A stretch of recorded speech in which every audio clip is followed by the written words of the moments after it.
ninkii markii waxay tir inta mar aan tamaniyay ina albaabka ku garaaco asinaatiisa ku jiraan xisaab ma laha wuxuu yiri dahaban ku gada way diiday baabuur cusub ku gada way diiday xajan ku geena way diiday dariirtii si fiican soo hagaaji si fiican soo firaash aniga gabadhan kale oo aroosnay hadda galayno adigna barsada seexanaysa dhakhtarka marka dambuurayso wuxuu ku dhibaato ma ku hayso abuse ma lagu sameeyay yani jirana kuma hayso korkaagan waa si buuxo korkaa waa qalalayn what's going on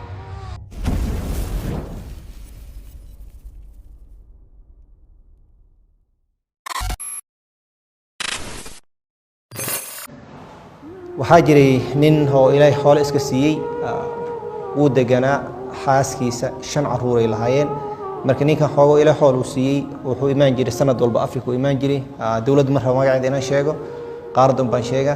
marka laba reason uu imaan jiray business uu lahaa familkiisana way joogeen meesha joogeen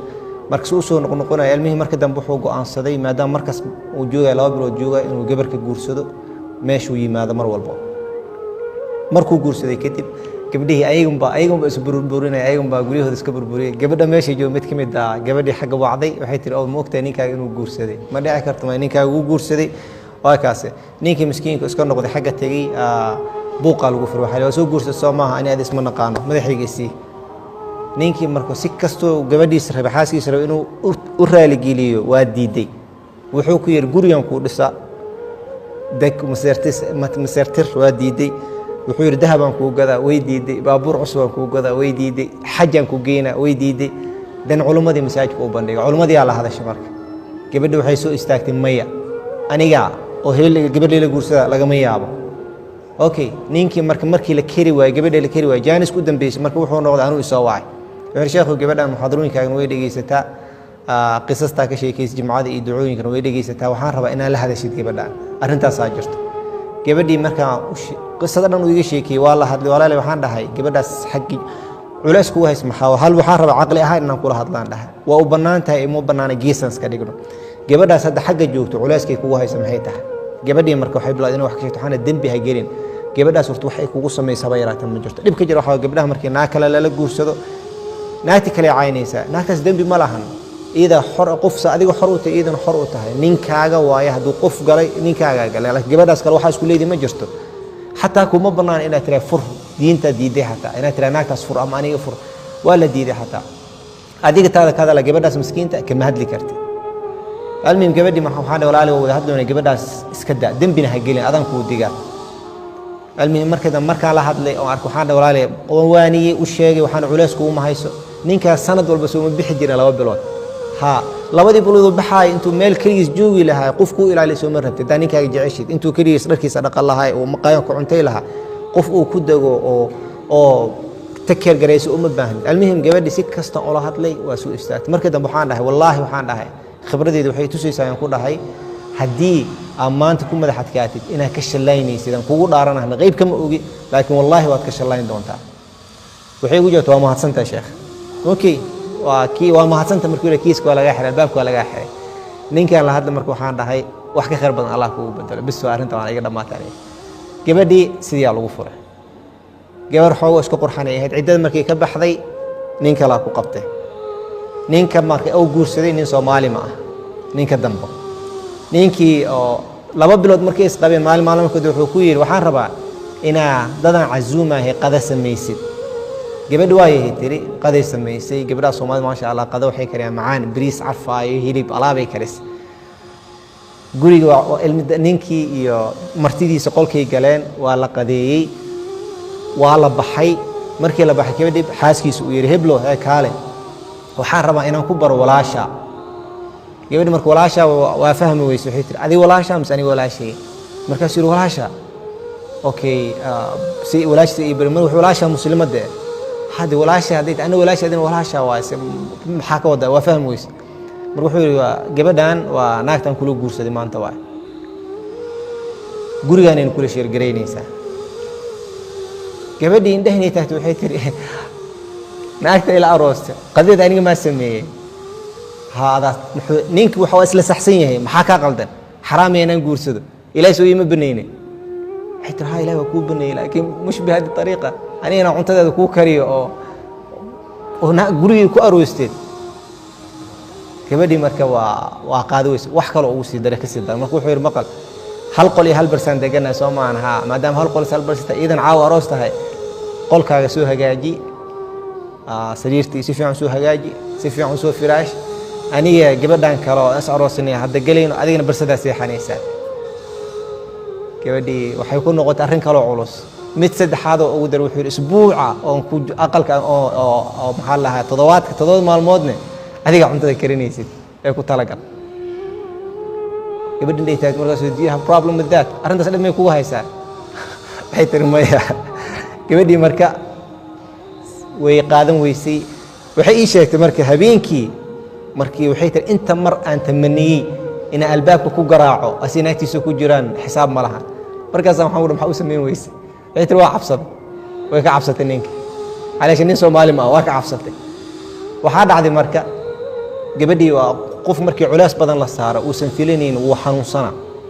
pressure ku dhacay gabadhii dehydration ku dhacay isbitaalka la geeyay faleeba lagu diray xataa dhakhtarka markii dambe warayso wuxuu ku dhibaato ma ku hayso abuse ma lagu sameeyay yani jirana kuma hayso korkaagan waa si buuxo korkaa waa qalalayn what's going on marka wuxuu meesha sheegay ama okay dhibaato yar ay haysto family problem ay haysto okay gabadha hooyadeeda wactay hooyadeeda markii wactay kadib waxay ku dhahday arrintii uu sheegtay hooyadii aabihii uu sheegtay waxay tiri waxaan rabaa ninkan inaan ka furto gabadhan wuxuu yiri lagama yaabo arrintaasna aniga galo ninkii hore igu ceebaysay mar raba inaan galo المهم واتقانا naagta dee ninkeeda wax rabta inay ka dhamayso si fiican ay ga dhamaysanay xaaji waa lagu celceliyay ilaa marka dambe uu aqbalay waxaa dhacday marka culumadii uu tagay culumadii waxay la kulmeen marka ninkii oo gabadha qabay la kulmeen arrintii u sharxeen ninkii waa xanaagiibo marka soo intiina culum waxa uu maatina aniga naagtiga furtaamiya maya uma iimaanina ka furnay waxa rabnaa wax xal inaan keeno ninkii culumada qaar kamid meesh jooga wallahi shay ninkii inuu istaagay xabadsan u taagay wuxuu anaga baqnay أنا ما يوافق عنك نفي عنها طيب وأصيب عن مع السلامة أنا نقول يا إسكجو هاي سجوا وبحنا نجى أنا جوانا اللي نكون بنمشي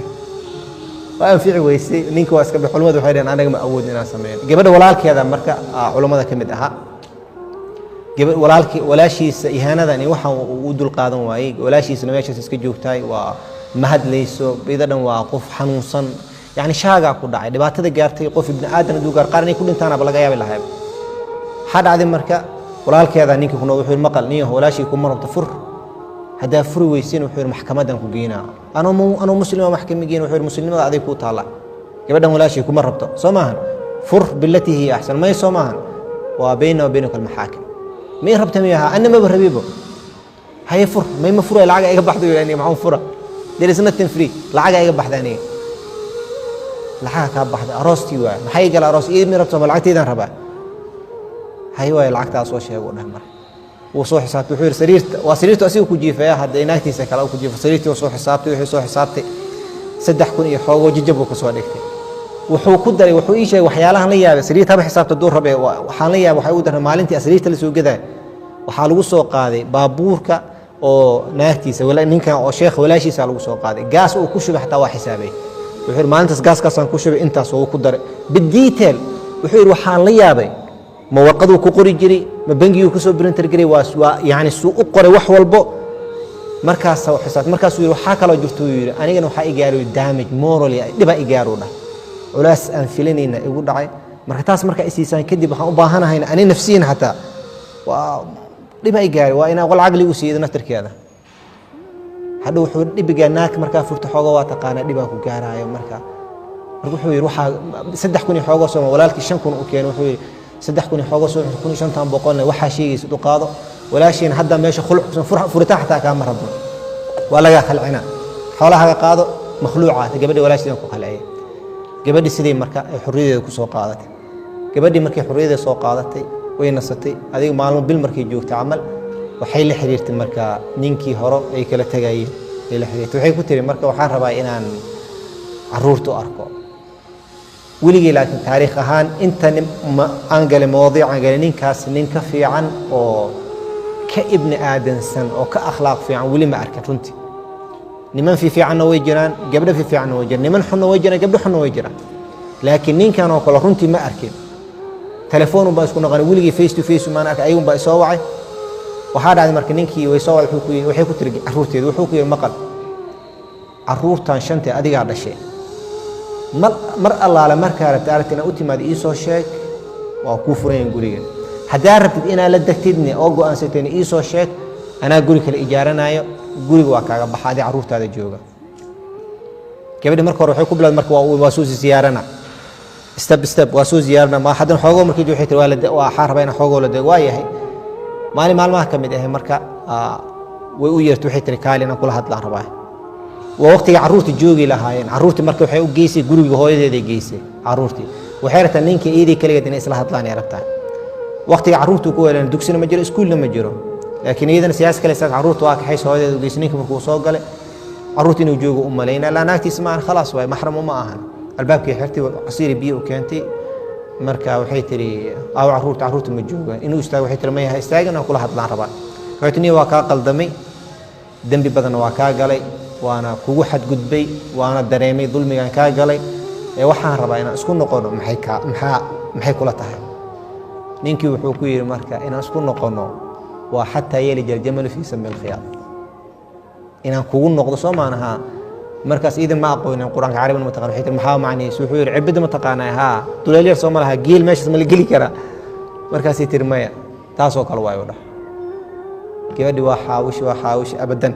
waa ninka wuxuu yiri laga ma yaabo waa wuba ku dhaartayba hadda adiga ka soo hirtana uu yiri kuma rabo ilmahaaga ma rabtaay hooyadooda tahay kaama hor istaagay laakiin shakhsiyan Soomaaniga ha niideeda waa ka dhacday mana ku baahnay gabadhi marka waa xaawish anay soo wacday marka dad badan arrimooda ila soo wadaago marka dad qisooyin waxa jirta aan hilmaamin dadka haduu kilmo yar iiga sheego qof markuu codkiisana hilmaam wala laakiin markuu qisada wax yar ii sheego horiyaan ka xasuusan laan qisooyin aad u xanuun badan waa isoo wacday waxay tiri Sheekh Ahmed waa hiblo okay arrintii ninkii aan rabaa inaan kala hadlo marka waxaan dhahay wixii mid sheeko cusub ahaan igu sheeg markaas ma xasuustaa gabar hadda ka hor oo ninkeeda isqabsan jireen oo diidi marka waxaan dhahay ana hal meel iga dhigto waxaan dhahay gabadhii aan dhahay miya waa shalayn doontaa dhahaysi miya aan ku dhahay miya markaas ay tiri wallahi waa kursiga maalintii fadhi ila hadlaysay dhahaysi waa shalayn doontaa wallahi aan haddana fadhiyay tiri wallahi waana shalaay okay hadda maxay ii soo wactay marka maxaa rabtaa inaan ku qabto waxaan rabaa inay qabato ninkaan rabaa inaan la hadashid oo la hadashid adiga maxaa la hadli weysay waxay tiri aniga xoogo si waxay meeshay waxaan adiga la hadal waxay tiri waa la hadlay okay wixii idin dhaxmar runtii ii sheegan ani markaan dagaal galay waxaan rabaa inaan ku galo wax rasmi aan og laakiin marka wixii sheegtid oo tago oo opposite kan la soo kulma may rabay waxay tiri ma runtaan ku sheegaa ninkan saanaan ku dhahay waa ii ogolaaday anaa reey markii dambe aan isku noqdo hatta iyada ay sheegtay albaab caruurta hooyadood inaan u geeyo hooyadii inaan u geeyo saanaan sameeyay inaan isku noqonaan rabnay laakiin wuxuu igu yiri tiri quraankii meesha ugu sheegeen kelmadaas way ugu dhahay hatta yiri jalma fi samil khiyar okay marka waxaan dhahay ninka run ahaantii xaq u leeyahay dhahay inta samar lagu soo mar laakiin I will try adii nasiibka waa la hadla ninkii aan soo wacay way qabtay marka waxaan ku raniyahay waa ku baahnaa inaan kula hadlo waqti ma haysay waa la hadlay marka wuxuu Sheekh Ahmed oo khayr Allah ku siiyo arintaas wuxuu yiri waa arin dhimatay ka soo qaado u dhahay mar raba inaan ku noqdo gabadhaas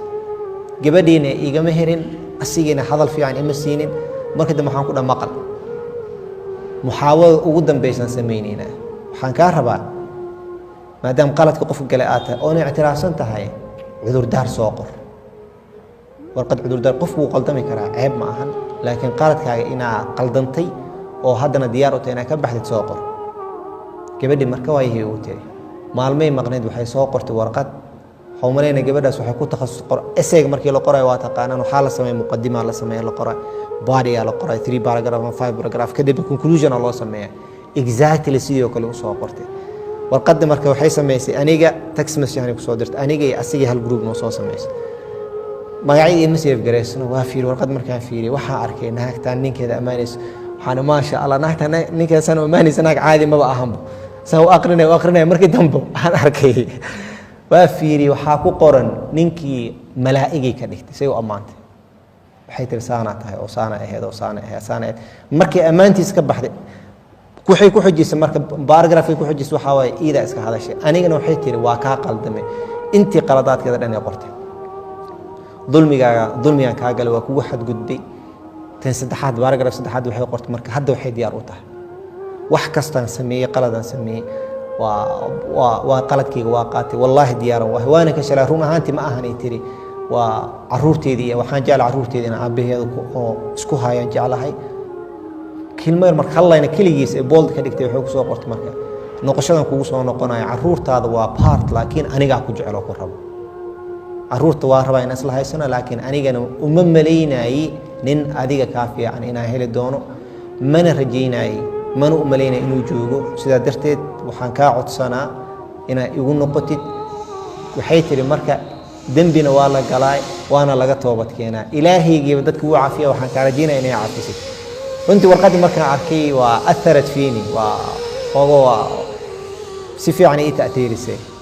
waxaan go'aansaday marka ninkii warqadda wuu gaaray waa arki karaa inuu arkay lan hal guri baan ku jira inuu arkas inuu arkay kamuusa soo jawaabay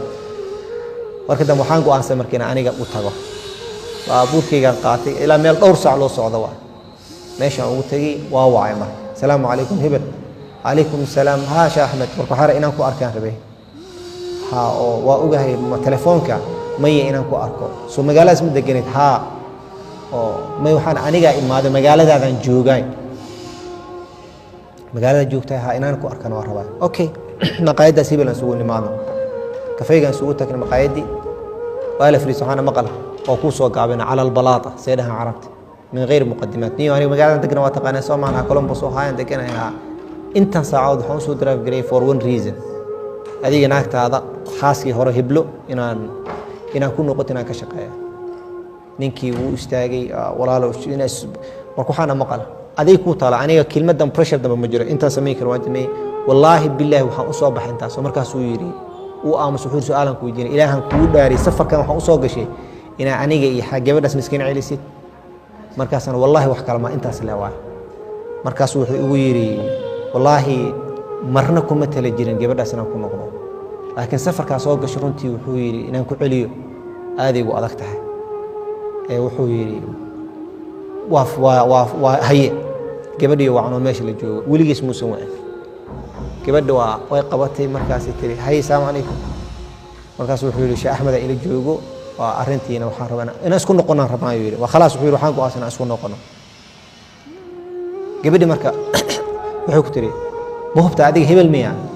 markaasuu sheekh axmeda ila joogo oo magaalada safarka soo galay oo yimid inaan isku noqonaan rabnaa shardiyaa jira laakiin inuu sheekh axmed qof kalena meherinaynin marka waxaan dhahay hadda intaas dhowr saacadoodaan soo socday haddaba dhowr saac kalaan soconaa waqtiga kaledana magaalada imada mashquulna waa ahay marka wuxuu yidhi wax dhib ma lahan gabadhi arrintaas uu sheegay waxay tiri hadda aabbahii halala hadla haddana hala nikaaxo maxaaba loo dahdaaha wixii aroosi anaa samaysana laakiin sheekh axmed hadda baxay hadda hala sameeyo okay marka aabbihii aan wacnay arrintaan u sheegay aabbihii faamilka waa rumaysan waaya isigani ninkii ma gabadhu ku noqonaa haa ma hubtahay waa hubaay sheekh axmedow khayr allah ku siinayo waxaabata uu yidhi khadarata khadar inay soo dariyaa tahay haddaa isku celinaysidba marka waxaan dhahay waxaan ilaaha gacanta ku hayo sida ayaa marka ninkii iyo gabadhii nikaaxa ugu soo sameeyey alxamdulilah